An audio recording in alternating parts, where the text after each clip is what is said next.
Voilà, bienvenue au domaine Jean Tépencio. On est dans le caveau dégustation, on reçoit nos importateurs, nos sommeliers, nos clients particuliers. Donc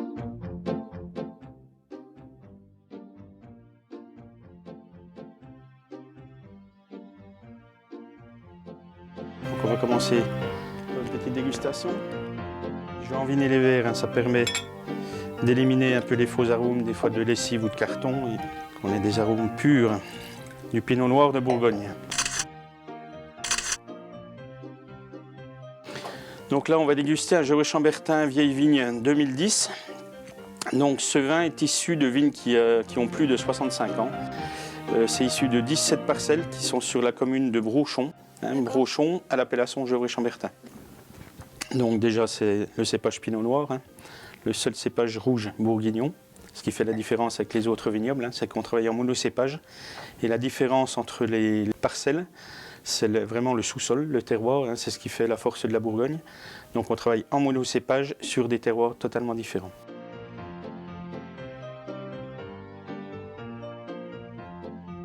Donc dans la Côte de Nuit, c'est là où on fait les plus grands rouges. À mon avis, c'est les plus grands vins rouges qui existent au monde. Ah, évidemment. Sans chauvinisme. Et la Côte de Beaune, on trouve les plus grands vins blancs parce que c'est des terres beaucoup plus calcaires. On n'a pas trinqué, c'est qu'en Bourgogne, on trinque. À votre santé.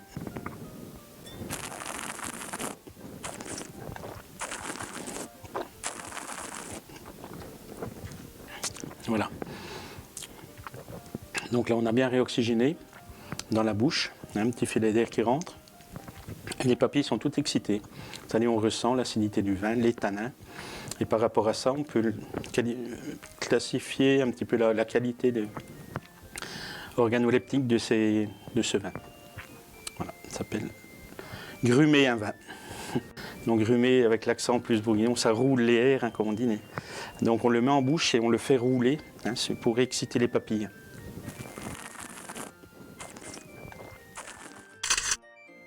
Voilà, donc ce vin Gevrey-Chambertin, vieille vigne 2010. C'est un vin qui a une jolie couleur de Bourgogne, couleur pourpre, un petit peu rubis. Un vin qui est brillant, qui a un joli disque de glycérol, c'est un gage de qualité aussi. Et on voit quand on tourne dans le verre, on dit le vin il pleure, après on voit des larmes qui coulent.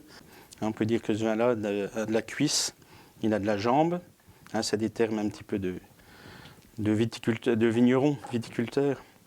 Voilà, on aime bien un vin qui pleure, c'est un gage de qualité. C'est que le vin est plein de glycérol et plein de chaleur, du sucre que la vigne a accumulé pendant la période du mois de septembre, pendant la maturité du raisin.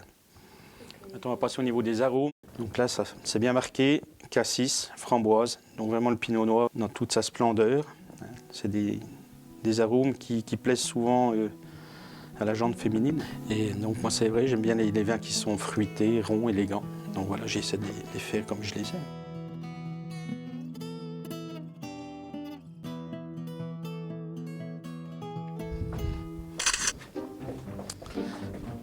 Voilà, on va passer dans la plus vieille cave du domaine. Baissez la tête, c'est ça bas. Voilà, ça c'est une cave qui est de 1840. C'est une vraie cave bourguignonne, cave voûtée, tout en pierre. Dans cette cave-là, une particularité, c'est qu'elle est tout le temps très humide. Donc une bonne hygrométrie et puis en température constante. Elle fait à peu près 13 degrés toute l'année. C'est le charme des caves bourguignonnes, la moisissure. C'est religieux.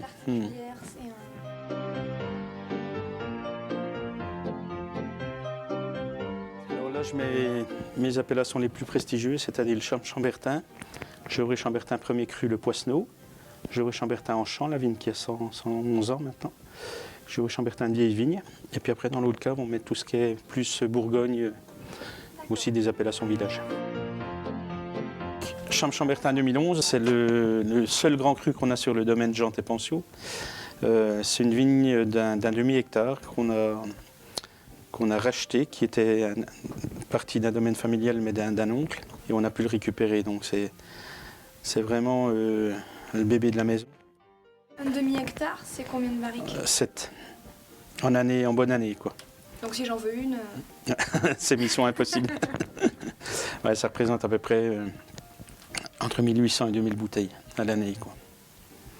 Donc voilà, mais pour un domaine, c'est bien d'avoir un grand cru ou plusieurs, c'est encore mieux.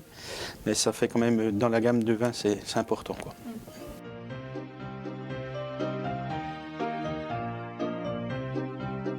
Qu'est-ce qui a fait que tu es devenu vigneron et que tu as choisi de reprendre le domaine familial? Alors, pourquoi j'ai repris le domaine familial? Je suis tombé dedans déjà, je suis comme Obélix.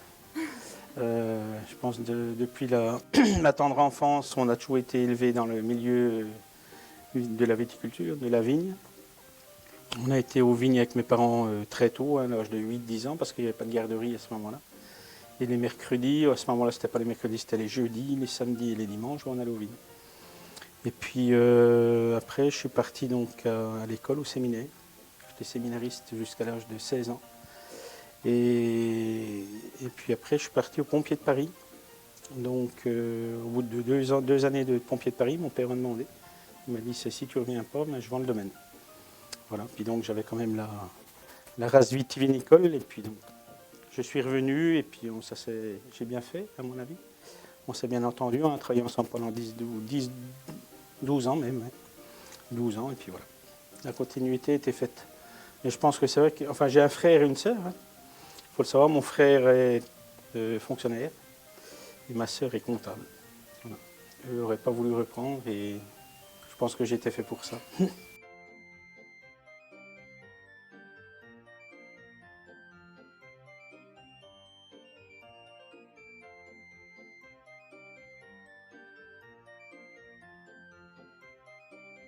Millésime de référence chez moi, celui où j'ai pris le plus mon pied pour le faire, c'est 90. 90, qui n'est pas un millésime opulent au niveau de la quantité, mais vraiment au niveau de la qualité, où c'est une qualité de raisin irréprochable.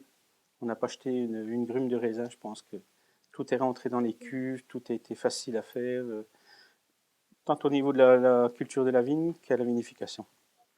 Et je pense qu'en mémoire de vigneron, je sais que mon père, c'était le millésime 1927, parce que c'était un très très grand millésime. Après, il y a eu 54, qui était un bon millésime, 57, et puis donc 90, là, qui est vraiment, pour moi, une extase. Il y a même des clients qui me ramènent, parce que j'en ai plus. Ah.